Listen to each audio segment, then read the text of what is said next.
Selamat datang di Jurnal Horor ID, tempat di mana kisah-kisah menyeramkan dan peristiwa gaib diangkat dari kenyataan yang tersembunyi.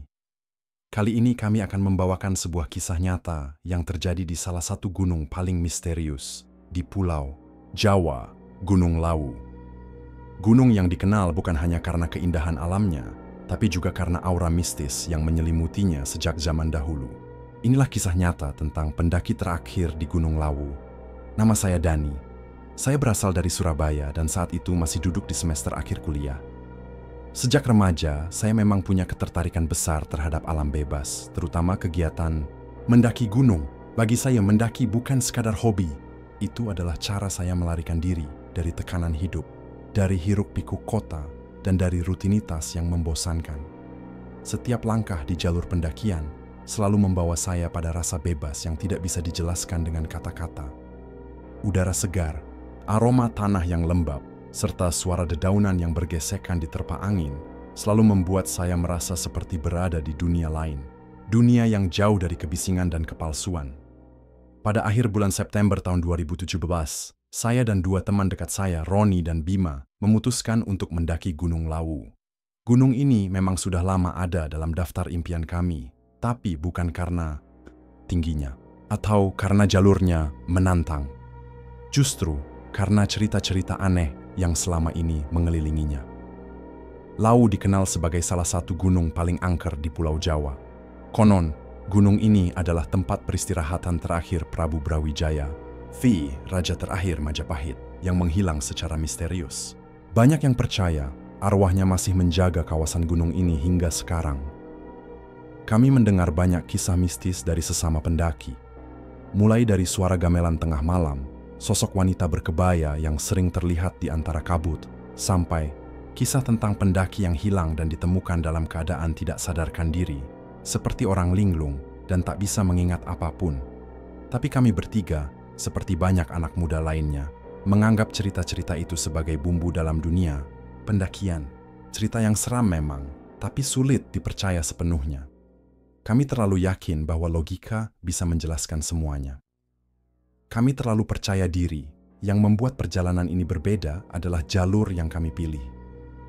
Bukannya mengambil jalur populer, seperti Cemoro Sewu atau Cemoro Kandang, kami justru memilih jalur Candi Ceto, jalur yang sepi, mistis, dan penuh dengan aura spiritual. Banyak pendaki yang enggan melewati jalur ini karena katanya, jalur ini adalah tempat para penunggu lama Gunung Lawu bersemayam. Tapi justru karena itulah kami tertarik. Kami ingin membuktikan bahwa tidak ada yang perlu ditakuti, atau setidaknya itulah yang kami pikirkan saat itu. Kami berangkat dari Surabaya dini hari menggunakan motor dan tiba di base camp Candi Ceto sekitar pukul 11 siang. Cuaca cerah, langit biru, dan suasana tampak bersahabat. Tidak ada tanda-tanda bahwa sesuatu yang buruk akan terjadi. Tapi, seperti kata orang-orang tua, tempat yang paling tenang kadang menyimpan bahaya yang paling tersembunyi. Setibanya di base camp Candi Ceto, kami disambut oleh seorang pria paruh-baya yang menjadi penjaga di sana. Wajahnya penuh keriput, tapi sorot matanya tajam, seolah bisa membaca isi hati kami. Ia mempersilahkan kami beristirahat sejenak dan mengisi buku tamu. Saat kami menyebutkan niat untuk mendaki sore itu juga, raut wajahnya langsung berubah. Bukan marah, bukan pula melarang, tapi ada semacam ketegangan yang muncul dari tatapannya. "Mas, kalian yakin mau naik sekarang?" Tanyanya pelan, suaranya berat seperti menyimpan banyak beban. Kami hanya saling pandang dan tertawa kecil. "Iya pak, kami biasa mendaki sore, biar nggak kepanasan," jawab Roni, berusaha terdengar santai. Namun sang penjaga tidak tertawa balik. Ia menunduk sejenak, lalu menghela napas panjang. "Jalur ini beda mas, 2 hari ini nggak ada pendaki lain yang naik. Jadi kalian nanti mungkin bakal jadi satu-satunya tim di atas sana." Kami terdiam sejenak. Kalimat itu melayang-layang di kepala. Satu-satunya tim di atas sana? Bukankah itu justru seru? Tidak ada pendaki lain berarti jalur lebih sepi dan tenang. Tapi di balik kata-katanya, ada nada peringatan yang tidak kami pahami saat itu. Sang penjaga melanjutkan, kali ini suaranya lebih lirih, seolah tak ingin terdengar oleh sesuatu yang tak terlihat. "Hati-hati di jalur, terutama setelah pos 3. Kadang tempatnya bisa berubah, jalur bisa berbeda, yang biasanya lurus bisa jadi melingkar. Dan jangan panggil-panggil nama siapapun kalau kalian merasa mendengar suara aneh. Anggap saja angin lewat. Perkataan itu membuat bulu kuduk kami sedikit meremang, tapi kami tetap menanggapinya dengan senyum dan anggukan sopan. Kami pikir itu hanyalah peringatan dari orang tua yang khawatir. Sesuatu yang wajar diberikan kepada para pendaki muda seperti kami. Kami bahkan sempat bercanda begitu keluar dari base camp. "Gila, dramatis banget ya Pak Tua itu," ujar Bima sambil tertawa kecil. Tapi jauh di dalam hati, entah kenapa, ucapan sang penjaga tadi terpatri kuat dan sulit dilupakan. Seolah-olah ada kebenaran yang sengaja ditutupi, kebenaran yang perlahan akan kami alami sendiri. Di atas sana, kami mulai mendaki sekitar pukul 3 sore. Matahari masih cukup tinggi, tapi awan kelabu perlahan mulai menggantung di langit. Suasana yang semula cerah berubah menjadi agak muram, seakan-akan Gunung Lawu sedang memperhatikan setiap langkah kami dari kejauhan. Jalur candi. Cetok nggak terlalu terjal di awal, tapi jalannya sunyi, sangat sunyi. Nggak ada pendaki lain, nggak ada suara burung. Yang terdengar hanya langkah kaki kami menyusuri tanah basah dan gemerisik dedaunan yang jatuh tertiup angin. Kami bertiga berjalan rapat, saling menjaga jarak agar tidak terpisah. Namun, entah kenapa, sejak meninggalkan base camp, suasana di antara kami menjadi lebih diam. Biasanya kami selalu bercanda saat mendaki, tapi kali ini tidak satu pun dari kami mengeluarkan banyak suara. Rasanya seperti ada yang tidak ingin diganggu, dan kami secara naluriah ikut menyesuaikan. Sekitar 1 jam berjalan, kabut mulai turun perlahan. Kabutnya tebal, putih pucat, dan bergerak lambat seperti makhluk hidup yang menyelimuti jalur. Angin mulai bertiup lebih dingin, menusuk ke dalam jaket yang kami pakai. Semakin kami naik, semakin terasa tekanan aneh di udara. Seolah-olah ada sesuatu yang berat menggantung di sekitar kami, membuat langkah terasa lebih lambat. Di antara kabut yang menggumpal, pohon-pohon tinggi di sisi jalur terlihat seperti sosok-sosok hitam yang berjaga. Bayangannya menakutkan, seperti sedang memperhatikan kami dari balik sela-sela batang. Bahkan suara napas kami sendiri mulai terdengar menakutkan, terputus-putus, berat, dan bergema aneh dalam kesunyian. Ketika kami hampir sampai di pos 3, Roni yang berjalan di depan tiba-tiba berhenti. Ia mengangkat tangan, memberi isyarat agar kami diam. Ada suara, bisiknya pelan. Kami semua menahan napas. Di antara kabut dan bisikan angin, terdengar samar, seperti suara langkah dari atas jalur. Langkah pelan, berat, tapi ritmenya tidak seperti langkah manusia. Terlalu lambat, terlalu menyeret. Tapi saat kami memfokuskan pendengaran, suara itu menghilang. Begitu saja, digantikan oleh hening yang membuat telinga terasa sakit. Kami saling pandang. Tak ada yang berbicara, tak ada yang berani bertanya lebih jauh, dan dalam diam itu, kami hanya bisa terus melangkah, mencoba menepis rasa takut yang perlahan mulai menyusup ke dalam dada kami. Tak ada sinyal di ponsel, tak ada suara lain di sekitar. Hanya kami, dan sesuatu yang kami belum tahu, sedang mengikuti dari kejauhan. Setelah kejadian aneh tadi, suasana menjadi semakin tidak nyaman. Meski tidak ada yang mengaku takut, tapi dari cara kami melangkah, saling rapat dan jarang bicara, sudah jelas ada kegelisahan yang tak terucapkan. Pos 3 akhirnya terlihat, sebuah area kecil dengan bangunan kayu sederhana yang sudah usang dan lapuk dimakan waktu. Di sekelilingnya hanya pepohonan lebat dan kabut pekat yang menggantung seperti tirai pembatas dunia nyata dan entah apa di baliknya. Kami memutuskan untuk beristirahat sebentar di pos 3. Roni duduk sambil menyulut rokok, Bima membuka bekal nasi, bungkus yang kami bawa, sementara aku sendiri hanya duduk terdiam, memandangi kabut yang semakin turun. Entah kenapa, sejak tadi dadaku terasa sesak. Bukan karena lelah, tapi seperti ditekan oleh sesuatu yang tak terlihat. Udara di sekeliling, kami dingin dan lembab, namun anehnya kulitku terasa panas. Seperti demam yang muncul tiba-tiba. Ketika kami sedang makan, tiba-tiba terdengar suara daun kering yang terinjak di belakang pos. Suara itu jelas, berat, 1 langkah, lalu berhenti. Kami semua langsung menoleh bersamaan, tapi tidak ada siapa-siapa. Tak ada pendaki lain, tak ada binatang, hanya pepohonan sunyi dan kabut yang menggantung lebih tebal dari sebelumnya. Roni mematikan rokoknya dan berdiri, mencoba menyibak pandangan ke arah suara itu. Paling monyet, Ucapnya pelan, meski nada suaranya terdengar ragu. Aku tidak yakin. Tidak ada suara lonceng dari monyet ekor panjang. Dan suara langkah tadi, bukan langkah ringan binatang kecil. Terlalu berat, terlalu penuh niat. Kami mempercepat waktu istirahat dan memutuskan untuk segera melanjutkan pendakian menuju pos berikutnya. Tapi sebelum beranjak, Bima, yang saat itu duduk paling dekat dengan sisi belakang pos, menunjuk sesuatu di tanah. Ini tadi ada nggak sih? Kami semua menoleh. Di tanah, di antara dedaunan kering dan lumpur basah, terlihat bekas telapak kaki. Tapi bukan telapak kaki sepatu. Itu telapak kaki manusia, tanpa alas.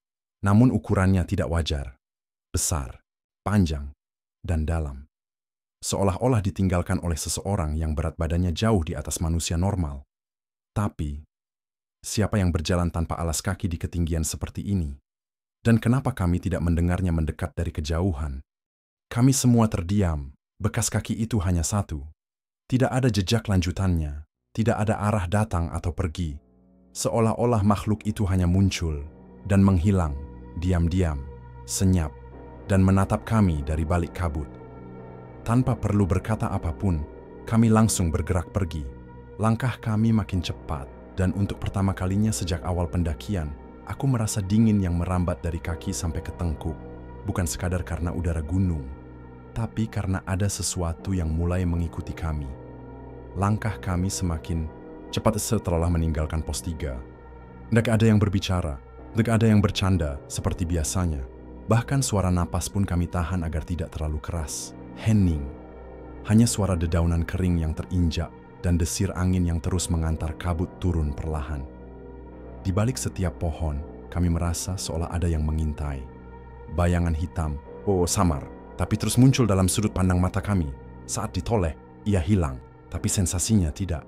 Sensasi diawasi, seperti seekor buruan dalam hutan yang diam-diam sedang dikepung pemangsa. Jalur menuju pos 4 mulai menanjak. Batu-batu besar, akar pohon yang melintang, dan tanah yang licin membuat pendakian makin berat. Tapi ada yang lebih berat dari itu. Perasaan gelisah yang tak kunjung pergi. Seolah Gunung Lawu menyembunyikan sesuatu di balik kabut, menunggu waktu yang tepat untuk memperlihatkan wajah aslinya. Ketika kami hampir mencapai sebuah tanjakan sempit di tengah hutan, tiba-tiba Bima berhenti. Ia menoleh dengan wajah pucat, lalu menunjuk ke sisi kanan jalur ke balik semak-semak gelap. "Bro, kalian dengar nggak?" Bisiknya nyaris tak terdengar. Kami memasang telinga. Awalnya tidak ada apa-apa.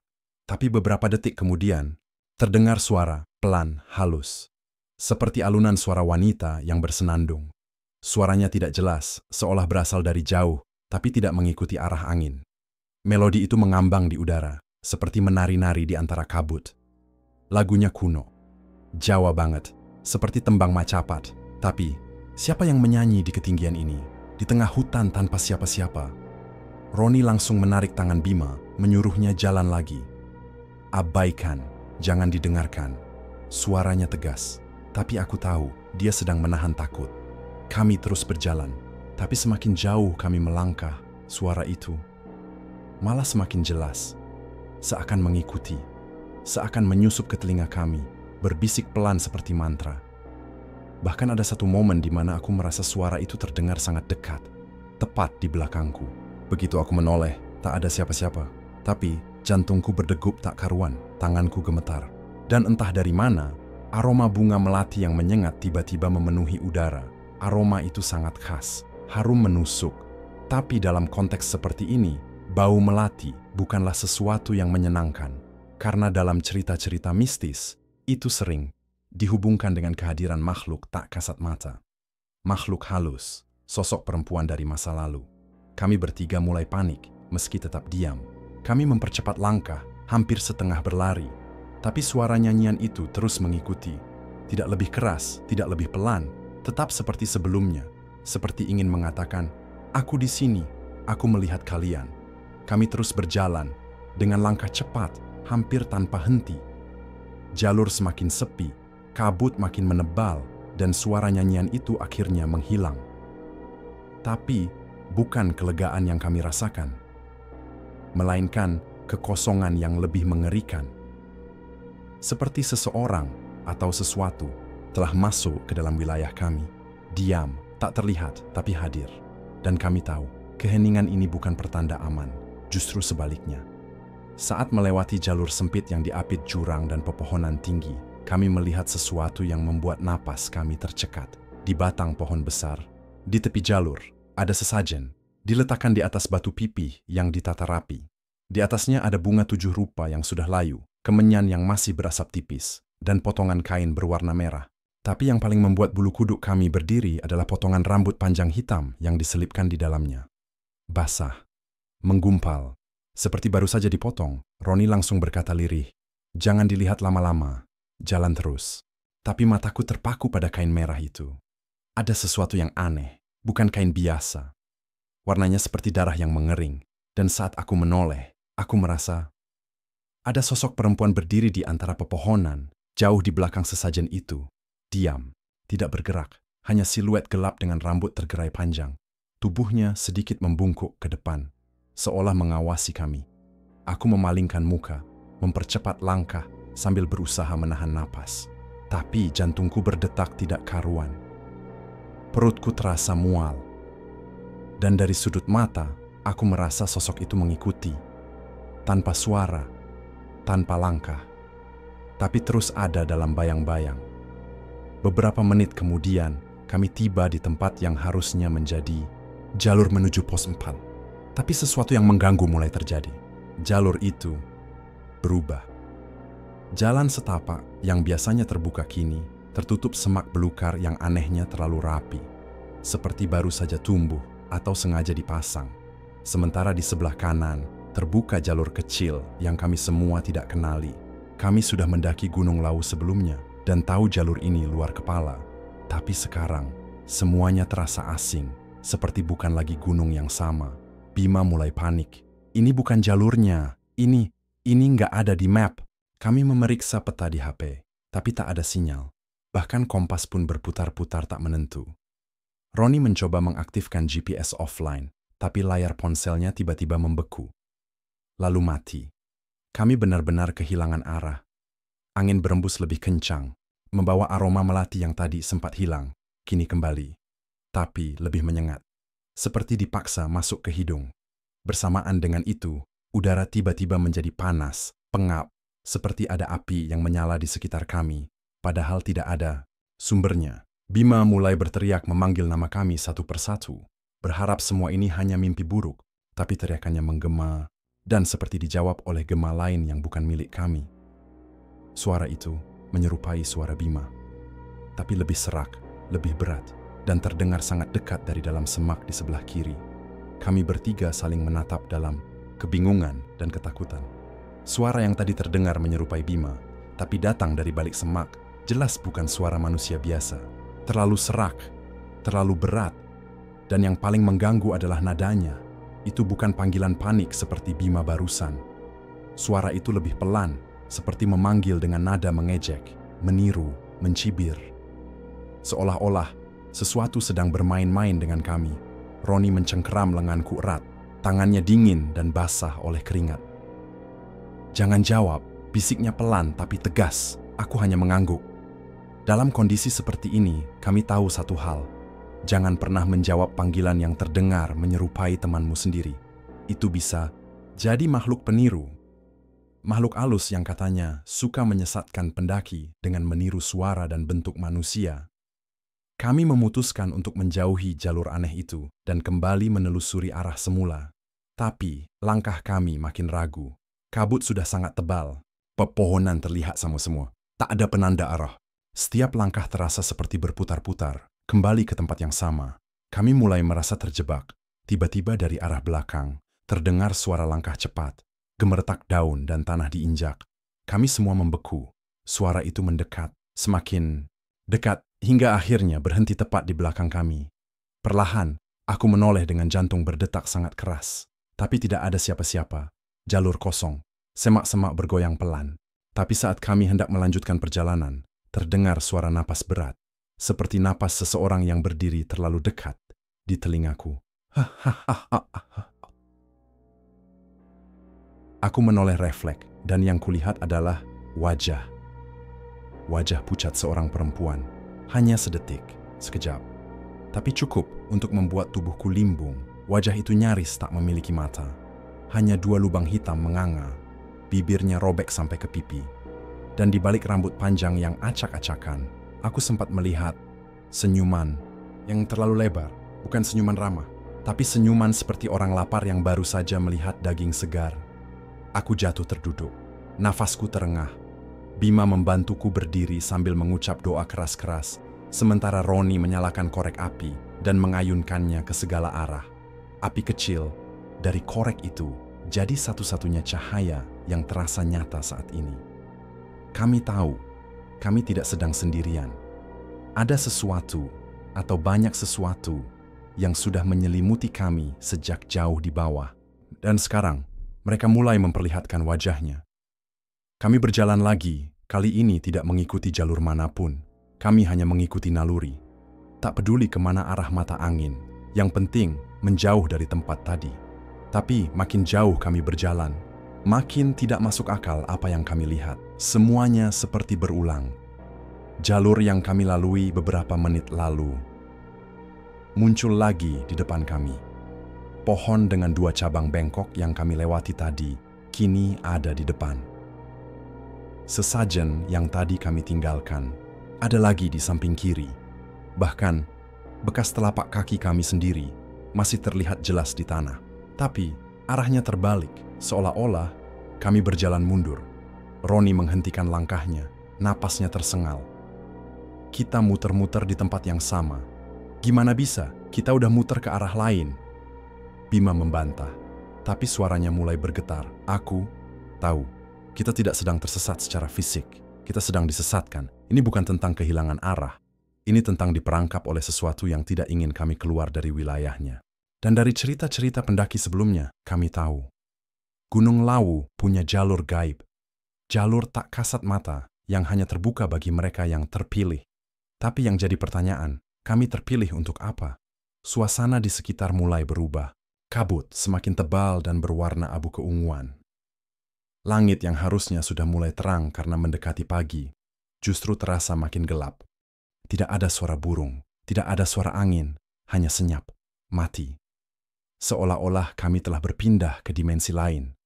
Dimensi tempat waktu berhenti dan logika tak berlaku. Kami berjalan lagi, dan akhirnya sebuah bangunan muncul di depan kami. Di tengah hutan, tanpa papan petunjuk, berdiri sebuah pendopo tua yang tak pernah kami lihat sebelumnya. Bangunannya dari kayu jati gelap. Ukiran khas Jawa terpahat di tiangnya. Tapi tidak ada tanda kehidupan. Jendela-jendelanya tertutup rapat. Pintu utamanya sedikit terbuka, seperti mengundang kami masuk. Gua nggak mau ke situ, ucap Bima pelan. Tapi kakinya melangkah, seperti ditarik sesuatu. Kami berdua mencoba menahan, tapi dia terus melangkah menuju pendopo itu. Tatapannya kosong, wajahnya pucat, dan dari dalam bangunan terdengar lagi suara tembang macapat. Tapi kali ini bukan suara perempuan, ini suara banyak orang. Seperti sekelompok penabuh gamelan sedang mengiringi upacara yang sakral atau pengorbanan. Aku dan Roni tak punya pilihan. Kami harus mengikutinya. Kami tak bisa membiarkan Bima masuk sendirian ke tempat yang bahkan tidak seharusnya ada. Dan saat kami mendekati ambang pintu, hawa panas seperti dari dalam tungku menyambut kami. Keningku langsung berkeringat, telingaku berdengung, dan untuk sesaat aku merasa seperti tak berada di dunia yang sama lagi. Begitu kami melangkah masuk, suara gamelan itu berhenti. Begitu kaki kami melangkah melewati ambang pendopo tua itu, suasana langsung berubah drastis.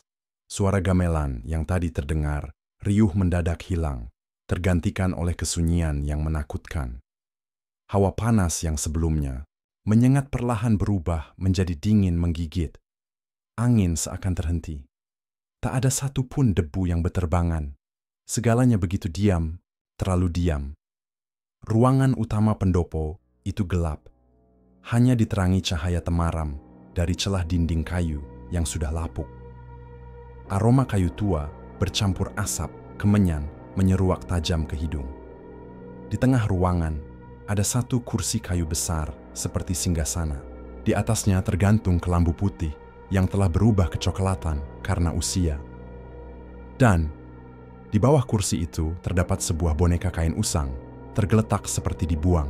Matanya hanya satu, dan kepalanya dijahit ulang dengan benang merah mencolok. Bima berdiri di tengah ruangan, dia mematung, menatap ke arah singgasana itu. Tubuhnya tidak bergerak sedikit pun. Bahkan saat kami memanggil namanya berkali-kali, ia tak menoleh. "Bima, bro, sadar, woi." Tak ada respons. Matanya kosong, wajahnya pucat, seolah jiwanya sedang ditarik ke tempat lain. Tiba-tiba terdengar suara duk, duk, duk, seperti langkah kaki dari loteng atas pendopo. Langkah berat, pelan, tapi jelas, seolah ada seseorang atau sesuatu sedang berjalan di atas kepala kami. Lantai kayu berderit setiap kali ia melangkah. Kami mendongak, dan saat itulah aku melihatnya. Di sela-sela papan loteng yang berlubang, tampak sepasang mata merah mengintip ke bawah. Tidak berkedip, tidak bergerak, hanya menatap, lurus ke arah. Kami. Roni menarik lenganku dan berbisik, "Kita harus keluar dari sini, sekarang."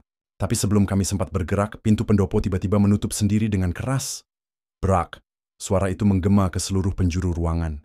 Bima tersentak. Tapi saat ia menoleh ke arah kami, itu bukan wajah Bima lagi. Wajahnya masih sama, tapi sorot matanya berubah. Tatapannya dingin, sinis. Dan di sudut bibirnya ada senyuman kecil yang bukan miliknya. "Kenapa buru-buru pergi?" katanya pelan dengan suara yang bukan suara Bima. Lebih berat, lebih tua, lebih jahat. Kami mundur beberapa langkah. Tubuhku gemetar hebat. Suasana dalam pendopo kini berubah seperti ruang penyiksaan tak terlihat. Ada bisikan yang mengelilingi kami dari segala arah dalam bahasa Jawa kuno berulang-ulang. Seperti mantra, kami tahu satu hal, Bima telah dirasuki, dan kami sedang berada di tengah wilayah yang bukan milik manusia. Bima berdiri di tengah ruangan, memandang kami dengan tatapan kosong namun menusuk.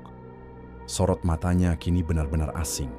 Tidak ada sedikit pun rasa takut atau bingung seperti sebelumnya. Yang ada hanya ketenangan dingin, seperti seseorang yang sudah lama menunggu dan akhirnya mendapatkan tubuh baru, tubuh yang bisa dikendarai. "Kenapa buru-buru pergi?" ulangnya pelan, tapi suara itu lebih berat, terdengar seperti bergema dari dasar sumur. Di balik suaranya ada bisikan lain, samar, tumpang tindih, seperti banyak suara yang berbicara dalam satu mulut. Roni langsung menarikku mundur, matanya membesar. Itu bukan Bima, bukan dia lagi. Tiba-tiba, lampu gantung tua di langit-langit pendopo menyala sendiri. Lampu pijar kekuningan itu berkelip beberapa kali sebelum akhirnya menyala terang. Tapi yang membuat kami benar-benar ngeri adalah bayangan yang terpantul di dinding kayu. Bukan bayangan kami, tapi sosok lain. Sosok wanita berambut panjang, tubuh kurus menjuntai, dan lehernya miring ke kiri seolah patah. Dia berdiri tepat di belakang Bima. Tapi saat kami menoleh ke arah nyata, tidak ada siapa-siapa di sana. Namun bayangannya masih terlihat di dinding, bergerak. Perlahan mendekati kami teriak. Aku meraih tas kecilku dan segera mengeluarkan garam serta sebotol air doa yang selalu kubawa. Sisa-sisa pelajaran spiritual dari almarhum kakekku, seorang dukun kampung di Magetan, teringat dalam kepanikan. Kakekku pernah berkata, "Kalau kau masuk ke wilayah yang bukan milikmu, bawa selalu tanah asal dan air suci. Kadang, tubuhmu masih di dunia ini, tapi jiwamu bisa tersesat di ruang lain." Aku mengguyurkan sedikit air itu ke lantai sambil membaca doa dalam hati. Roni melemparkan garam ke 4 penjuru ruangan. Tiba-tiba, Bima berteriak keras, tapi bukan dengan suaranya. Jeritan itu serak, panjang, dan menyayat telinga seperti derit pintu karatan, dicakar dari dalam. Tangannya mencakar lantai kayu hingga berdarah, tapi bukan darah biasa. Yang keluar adalah air hitam pekat yang mengeluarkan bau busuk seperti bangkai. Bima terjatuh, tubuhnya kejang-kejang, matanya terbalik. Kami mendekat, berusaha menahan tubuhnya agar tidak terbentur. Tapi saat kami menyentuhnya, dia seperti dibakar dari dalam. Kulitnya panas luar biasa, seolah ada bara yang menyala dalam tubuhnya. Di tengah jeritannya, terdengar suara dari langit-langit pendopo. "Dia milikku, Kalian tidak boleh membawanya keluar. Suaranya tidak bisa dijelaskan. Bukan suara manusia, bukan pula binatang. Ia seperti gema dari masa lalu yang terperangkap, seperti kutukan yang sedang terbangun kembali. Dan saat kami mendongak, sosok wanita itu akhirnya turun dari loteng. Dari langit-langit pendopo, sosok itu perlahan menuruni tiang kayu, tidak berjalan, tapi merayap, seperti seekor cicak. Tangannya mencengkeram tiang dengan gerakan yang tidak wajar, patah, berputar, lalu menjulur ke bawah tanpa suara.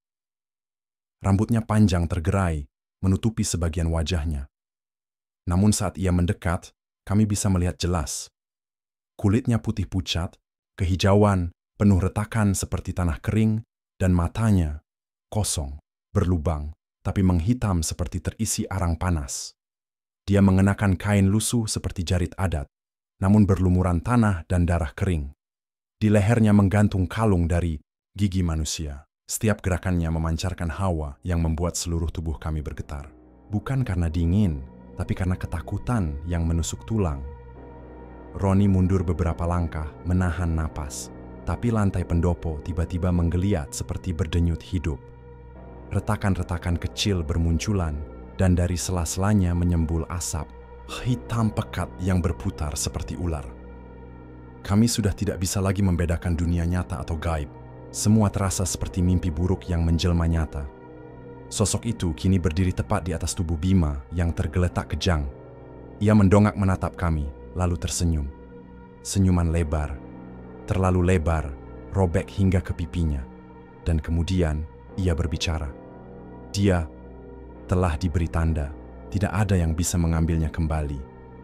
Saat kata-kata itu keluar, tubuh Bima melayang tiba-tiba. Matanya terbuka lebar, dan dari mulutnya keluar suara nyanyian tembang Macapat dalam bahasa Jawa kuno. Namun dengan nada terbalik, seolah lagu itu diputar mundur. Sangat mengerikan. Kami berusaha menarik Bima turun, tapi tubuhnya seperti dilindungi lapisan tak kasat mata. Tanganku terbakar saat menyentuh pergelangannya. Sakitnya luar biasa, kami benar-benar tidak berdaya. Aku akhirnya ingat doa kuno peninggalan kakekku. Dengan sisa-sisa keberanian, aku duduk bersila, menutup mata, dan mulai melantunkan doa itu dengan lirih. Suaraku gemetar, tapi aku paksakan. Roni mengikuti, menggenggam botol air doa yang masih tersisa, dan menuangkannya ke lantai, membuat lingkaran kecil di sekitar kami. Seketika, sosok wanita itu menghentak lantai dengan kakinya. Seluruh pendopo berguncang, dinding kayu berderit seperti hendak roboh. Namun aku terus membaca, menembus rasa takut, menolak untuk menyerah. Karena jika kami berhenti sekarang, kami tahu Bima akan hilang selamanya. Tiba-tiba, angin kencang, menghantam dari segala arah. Lilin, di sudut ruangan padam. Dan sosok itu menjerit. Jeritannya membuat seluruh pendopo seperti meledak dalam suara. Dia menjerit bukan karena takut, tapi karena marah.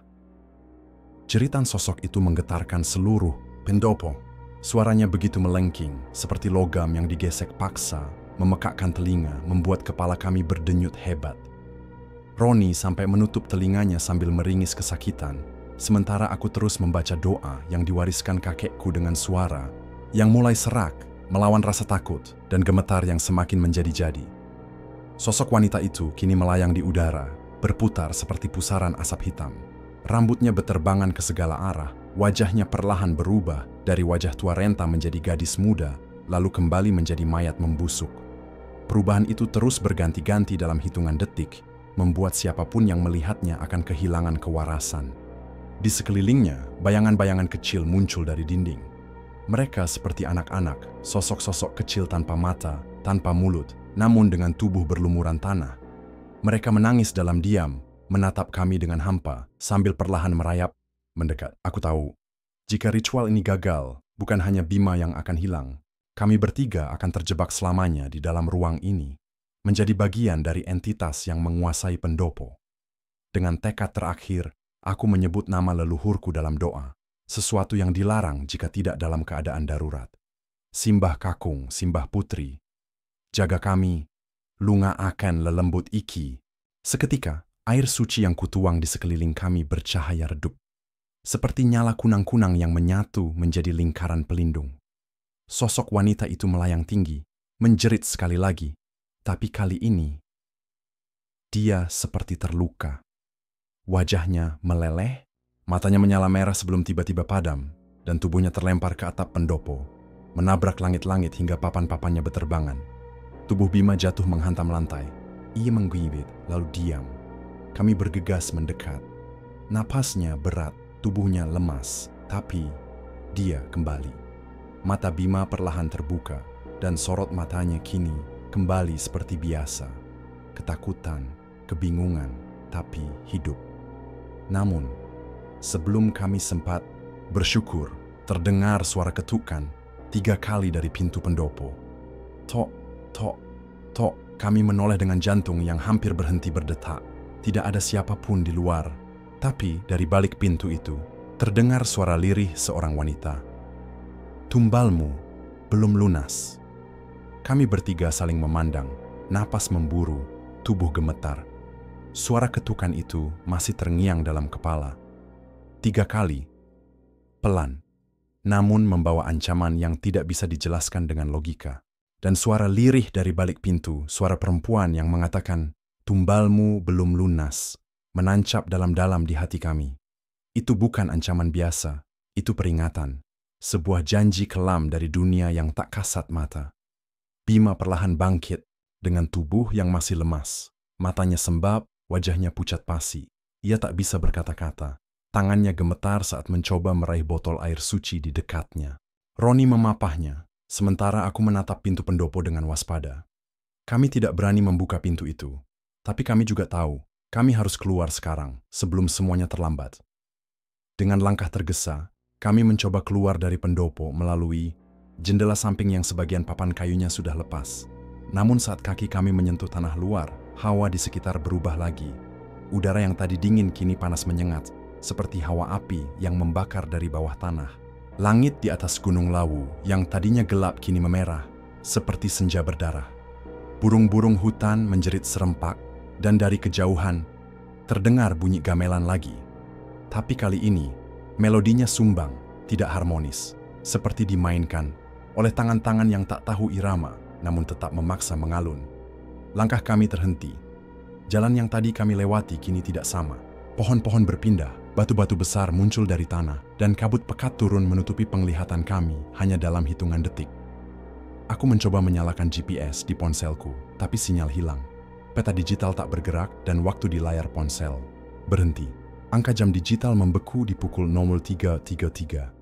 Angka yang sama saat kami memasuki pendopo. Kami tersesat. Roni berteriak memanggil nama Tuhan. Suaranya pecah oleh rasa panik.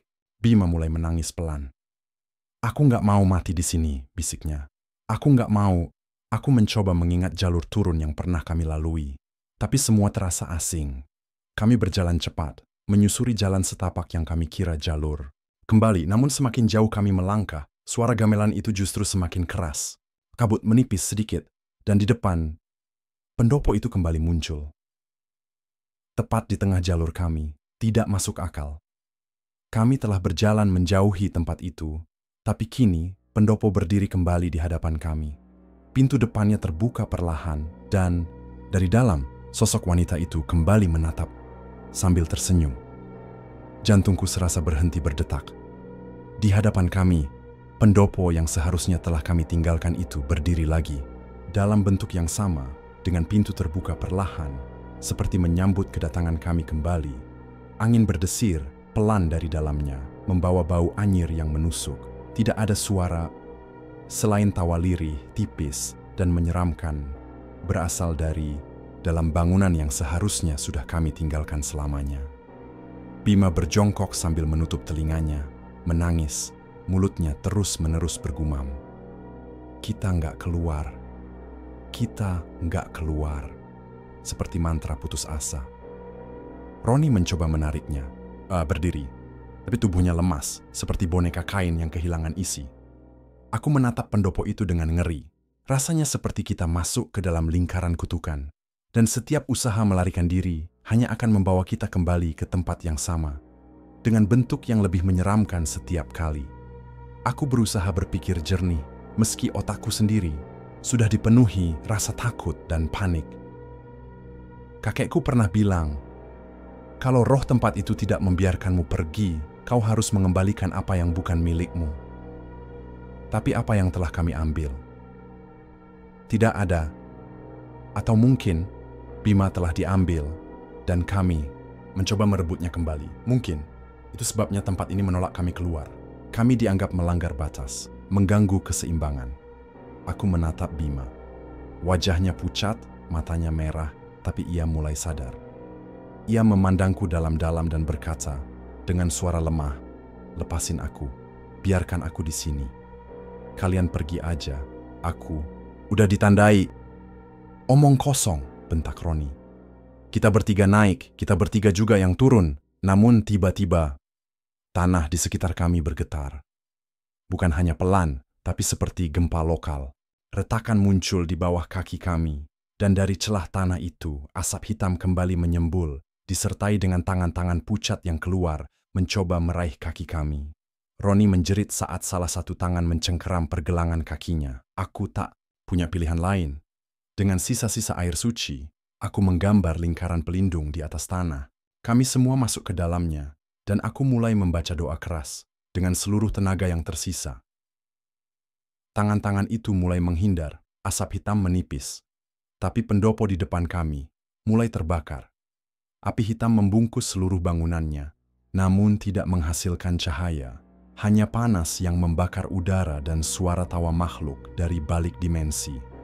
Tiba-tiba, langit di atas kami menjadi gelap total, dan suara wanita itu terdengar untuk terakhir kalinya. "Salah satu dari kalian tetap harus tinggal." Kami menoleh bersamaan, dan dalam sekejap, tubuh Bima terangkat sendiri dan terlempar masuk ke dalam api pendopo. Kami menjerit, berlari, tapi terlambat. Pendopo menghilang, seperti tertelan tanah. Dan Bima tidak ada. Setelah pendopo itu lenyap ditelan bumi, suasana sekitar tiba-tiba menjadi hening. Terlalu hening, tak ada suara angin, tak ada kicau burung, bahkan langkah kami sendiri pun terasa sunyi. Kami berdiri membatu, memandangi tempat di mana Bima terakhir kali berada. Tanahnya gosong, berabu, namun tidak terbakar. Tak ada api, tak ada asap, hanya kehampaan. Seolah-olah semua yang baru saja terjadi adalah ilusi semata. Roni berlutut, memukul tanah dengan tangannya, menangis dengan suara tertahan. "Kenapa harus dia? Kenapa bukan aku?" isaknya. Aku tidak bisa berkata apapun. Lidahku keluh, otakku kosong. Yang kupikirkan hanya satu, kami baru saja kehilangan sahabat kami. Di tempat yang tidak bisa dijelaskan oleh akal manusia. Dengan langkah berat, kami mulai berjalan menuruni jalur setapak yang kini perlahan kembali terlihat. Aneh. Sebelumnya kami tersesat, tapi sekarang pohon-pohon tampak seperti biasa.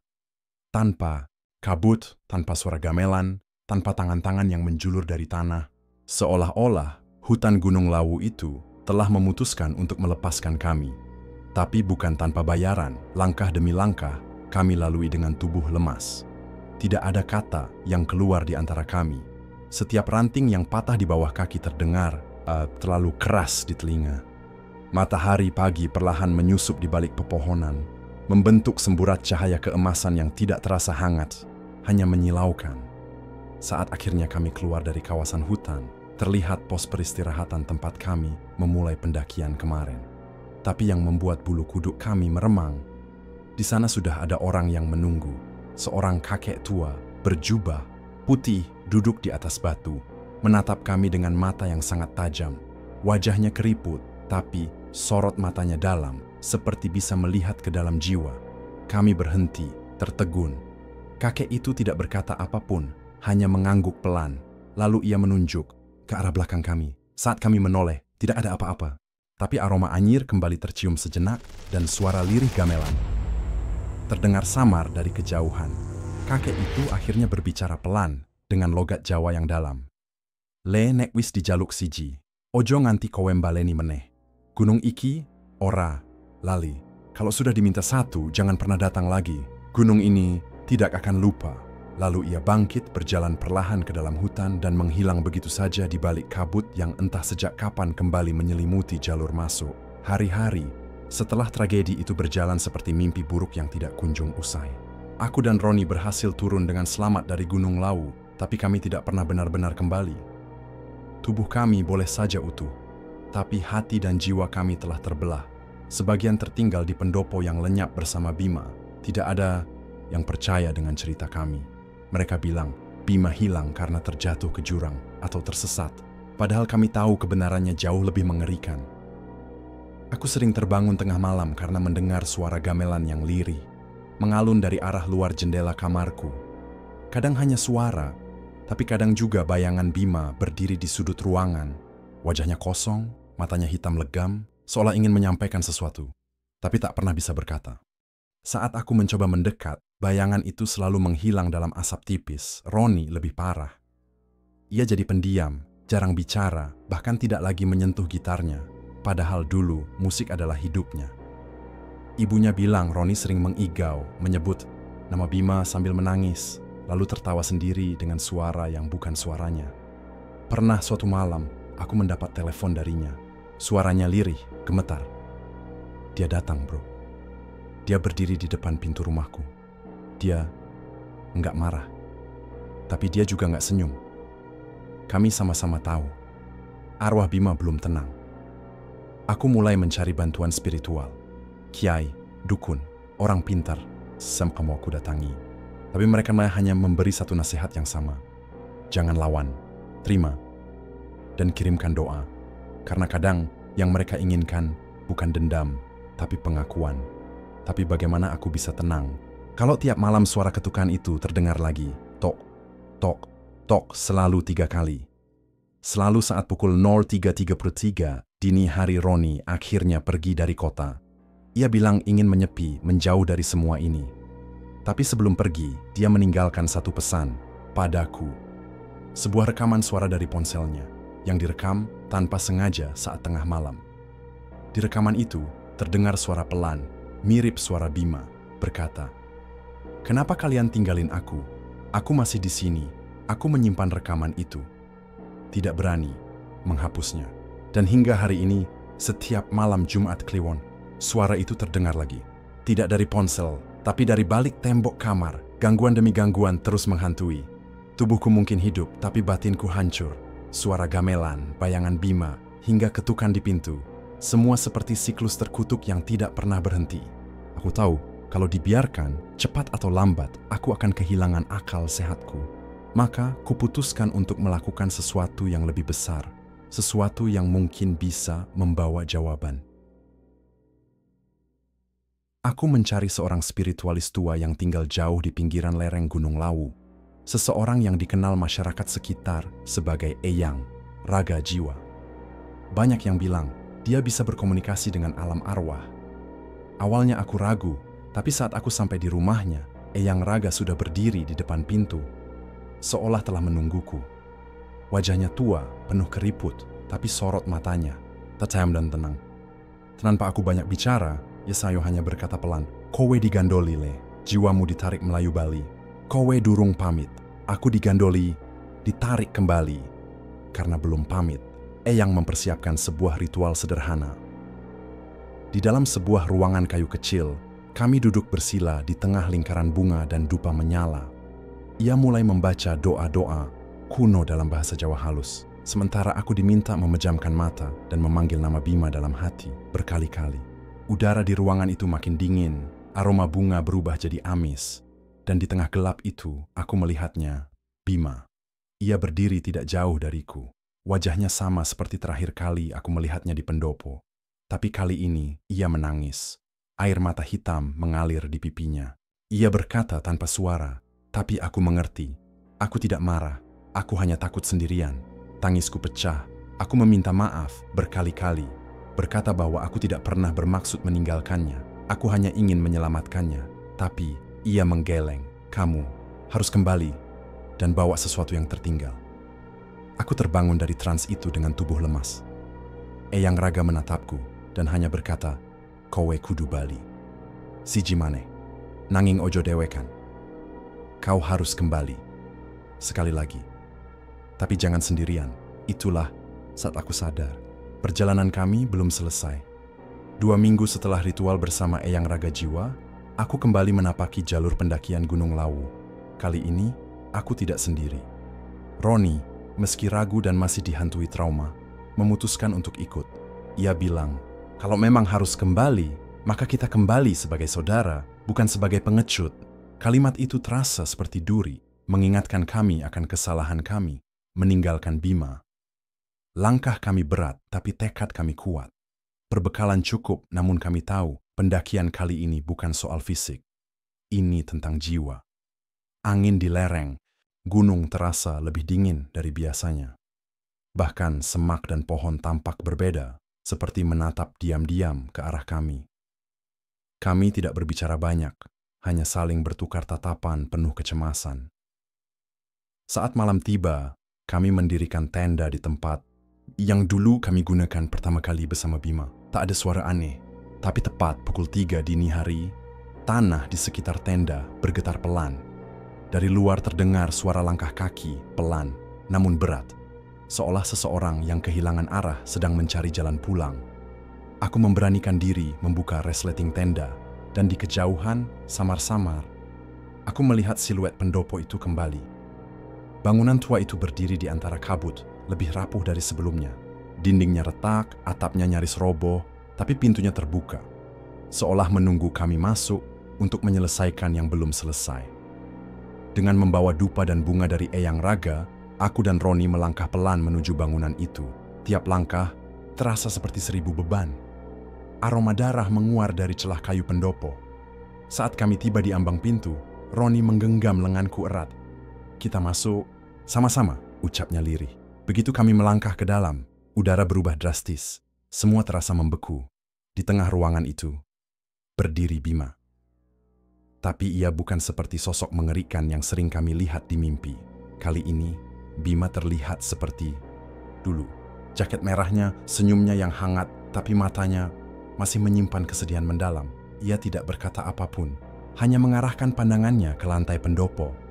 Di sana, tergeletak buku catatan kecil milik Bima. Aku ingat, buku itu hilang saat pertama kali kejadian aneh terjadi. Di sanalah semua cerita, gambar, dan coretan tentang tempat ini ditulis. Bima seakan ingin kami membawanya pulang, sebagai bukti, sebagai penebusan. Saat aku memungut buku itu, Bima perlahan tersenyum, dan tubuhnya mulai berubah menjadi kabut putih yang hangat. Terima kasih, bisiknya. Lalu ia menghilang, dan pendopo itu kembali lenyap di hadapan kami. Sejak malam itu, semuanya perlahan berubah.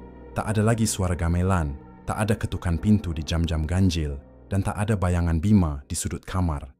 Rumah terasa benar-benar tenang untuk pertama kalinya dalam beberapa bulan terakhir.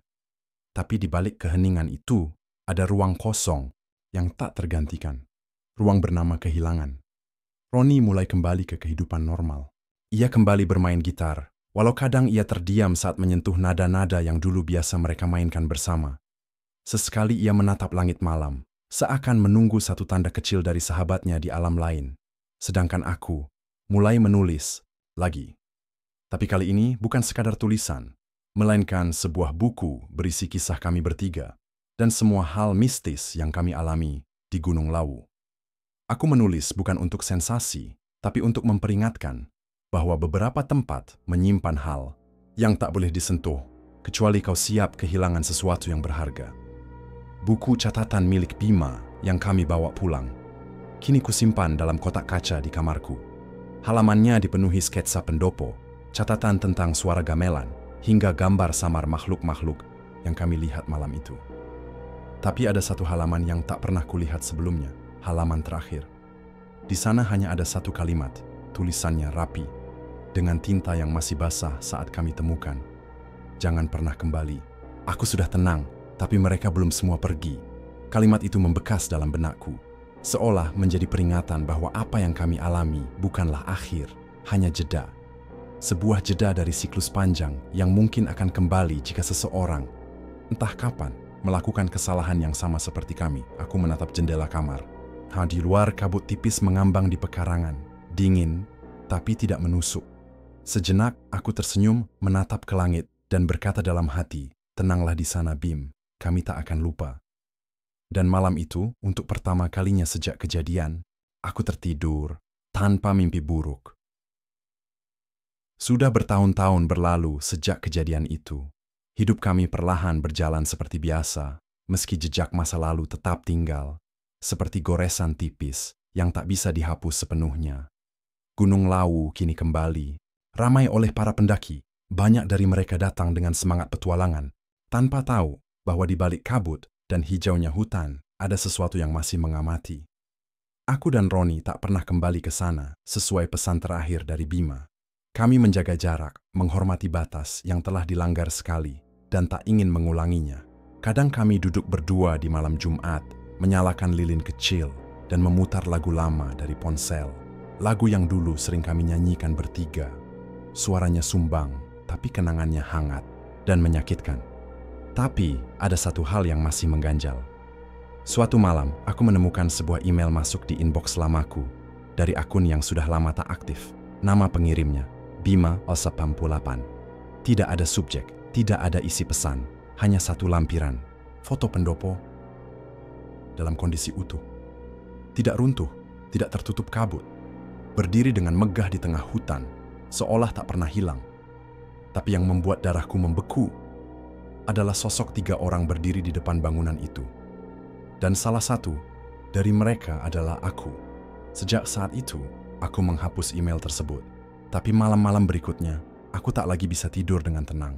Karena aku tahu, sesuatu masih mengintai dari balik batas dunia. Sesuatu yang menunggu celah kecil untuk kembali masuk ke hidup kita. Dan jika kalian suatu hari mendaki ke Gunung Lawu dan tanpa sengaja mendengar suara gamelan di tengah malam, jangan ikuti suaranya. Jangan cari sumbernya. Diamlah dan berdoalah. Karena bisa saja kau sedang diajak masuk ke dunia mereka. Inilah akhir dari kisah nyata yang kami angkat malam ini. Terima kasih telah menyimak hingga akhir. Jika kalian punya pengalaman mistis atau kisah horor lainnya, kirimkan ke kami agar bisa kami diangkat di episode berikutnya. Sampai jumpa di cerita berikutnya, hanya di Jurnal Horor ID.